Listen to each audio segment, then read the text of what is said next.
కూడా నెంబర్ 1 జగన్మోహన్ గారు అయితే నెంబర్ 2 స్థానంలో ఉన్న వ్యక్తి విజయసాయిరెడ్డి. ఇటువంటి వ్యక్తి సడన్ గా బయటకు వచ్చాడంటే ఎవరు నమ్మరు. దీని వెనకాల పెద్ద కథే ఉంటుంది. గతంలో కిరణ్ కుమార్ రెడ్డి గారు సీఎంగా ఓడిపోయినాక ఉమ్మడి రాష్ట్రం నుంచి ఆయన కాముగా అయిపోయారు అధికారుల నుంచి. ఇప్పుడు కూడా విజయసాయిరెడ్డి గారు కూడా ఏదో పూర్వ వైభవం కోసం మళ్ళీ ప్రయత్నం చేయడం కోసం తాత్కాలిక విరామం తీసుకొని ఏ పార్టీ అనుగుణంగా ఉందో ఆ పార్టీకి వెళ్ళడానికి ప్రయత్నం చేస్తారు. ఎందుకంటే మీ పార్టీ చాలా అనుకూలంగా ఉంది కదా, ఆయన ఎక్కడా కూడా విమర్శించలేదు కదా. ఎప్పుడు ఇన్వైట్ చేస్తున్నారు విజయసాయిరెడ్డి గారిని? కాదు విజయసాయిరెడ్డి గారిని ఎప్పుడు ఇన్వైట్ చేస్తున్నారు పార్టీలోకి? రేపు అంటే ఈ పుష్యమాసం అమావాస్య అయిపోయిన తర్వాత మంచి రోజులు ఉన్నాయట కదా, ఏమైనా పిలుస్తున్నారా? విజయసాయిరెడ్డి గారు తెలుగుదేశం పార్టీకి రావటం లేదు, చాలా క్లియర్ మాకు. పవన్ కళ్యాణ్ గారితో నాకు సేవ విభేదాలు లేవు, బాబు గారితో ఎటువంటి రాజకీయ విభేదాలు తప్ప వ్యక్తిగత విభేదాలు లేవు అని చెప్పడం అంటే ఆయన పోతూ పోతూ ఇంకొక రాయి ఇంకొకరి మీద వేసేసిపోయారు. మీరు చదువుకోండి. అందుకే ఇప్పుడు మేము క్లారిఫై వస్తామండి. మాకే సంబంధాలు లేవు, మాకు ఎంతో రాజకీయ పార్టీలు చేరే అవకాశాలు కూడా లేవు. కాకపోతే మీ సోమిరెడ్డి చంద్రమోహన్ రెడ్డి గారు ఒక ట్వీట్ చేశారు. సాధారణంగా ఆయన చాలా నిద్రాణంగా ఉన్నారు ఇన్ని రోజులు. హఠాత్తుగా నిన్న విజయసాయిరెడ్డి గారి రాజీనామా తర్వాత ఇంత బారు ట్వీట్ చేస్తూ చేసిన పాపాలు అన్నీ కరిగిపోతాయా, ఎగిరిపోతాయా అని చెప్పేసి చాలా సెటైరికల్గా సోమిరెడ్డి చంద్రమోహన్ రెడ్డి గారు చేశారు. అల్లుడి కంపెనీని కాపాడుకోవటం కోసమేనని. మనందరికన్నా ఆయన దగ్గర ఎక్కువ ఇన్ఫర్మేషన్ ఉంది. సో ఈయన రాజీనామా చేస్తే అల్లుడి కంపెనీకి రక్షణ దొరుకుతుందా?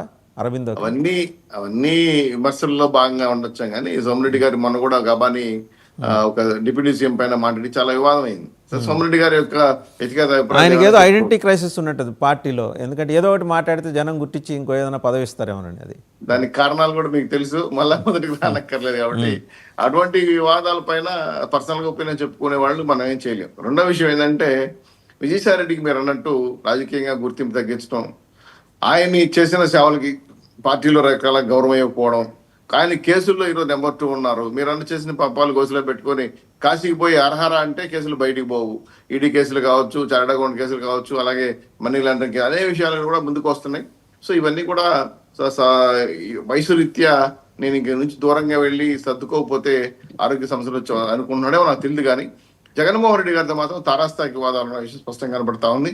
సో వైఎస్ఆర్సీపీ పార్టీకి గమనం, అంతిమం, ఆచూకీ కనపడట్లా. రాష్ట్రంలో ఒక రకంగా చెప్పాలంటే ఎటువంటి పైకి వచ్చి తిరిగి మళ్ళీ ఆనవాళ్ళు లేకుండా చేసుకున్నారు. కాబట్టి ఒకసారి మీ మంత్రి పార్థసారథి గారు ఏం మాట్లాడారో చూద్దాం ఒకసారి ప్లీజ్ సార్. నాయకత్వం మీద నమ్మకం కోల్పోతున్నారు. ఇటీవల కూడా ప్రెస్ మీట్ లో చెప్పాను, వాళ్ళంతా కొట్టుమిట్టాడుతున్నారు. ఏంటి వాళ్ళకి ఏంటంటే అసలు ఆ పార్టీ నాయకత్వం మీద నమ్మకం లేదు. ఎందుకంటే ఆయన ఆలోచన సరళి దగ్గర నుంచి చూశారు. ప్రజాస్వామ్యంలో ఏంటంటే అందరి అభిప్రాయాలు ఎవరి పాత్ర వారు నిర్వహించాలి తప్పితే నేనే రాజు నేనే మంత్రి అనే విధంగా అన్ని నేనే చేస్తాను, నేను చెప్పిందే చేయాలి అనుకుంటాం అనేది అదొక మూర్ఖత్వం. సో దాని మూలంగా ఇప్పుడు మనం ఈ దేశం ఇంత బలంగా ఉందంటే కారణం ఏంటి? ప్రజాస్వామ్య విలువలు, ప్రజాస్వామ్య సంస్థలు అన్ని కూడా బలంగా ఉన్నాయి. కాబట్టి ప్రతి పేదవాడికి కూడా న్యాయం, గౌరవం లభిస్తా ఉంది. అక్కడ పరిస్థితి లేదు, కార్యకర్తకి గౌరవం లేదు. ఆ సంస్కృతి, ఆ బూతుల సంస్కృతి కానీ ఈరోజు చూసాం. ఈ 6 నెలలు ఎక్కడన్నా ఏ మంత్రి గాని ఎమ్మెల్యే గాని బూతులు మాట్లాడుతూ చూసారా? ఎంతసేపు అభివృద్ధి లేకపోతే నియోజకవర్గానికి రాష్ట్రానికి ఏం చేయాలనే పథకాల మీద మాట్లాడేదంటే ఎవరన్నా బూతులు మాట్లాడమా? సో అంటే ఆయనకి ఒక మంచి పనికిరాదు. ఆయనకంతా చుట్టూ అంటే పార్థసారథి గారితో పూర్తిగా నేను ఏకీభవిస్తాను. వాళ్ళు బూతులు మాట్లాడే తీరిక లేదు. ఇసుక మైనింగ్ వాటిలో బిజీగా ఉన్నారు చాలామంది, 40 నుంచి 50 మంది దాకా ఎమ్మెల్యేలు. వాళ్ళని చంద్రబాబు గారు పిలిచి కడుపు నిండా పెట్టి పంపించారు. సో అందువల్ల ఈ బూతులు మాట్లాడే ప్రస్తావన రాదు. దాన్ని అదర్ వే అరౌండ్ మనం అర్థం చేసుకోవాలని పార్థసారథి గారి సూచన.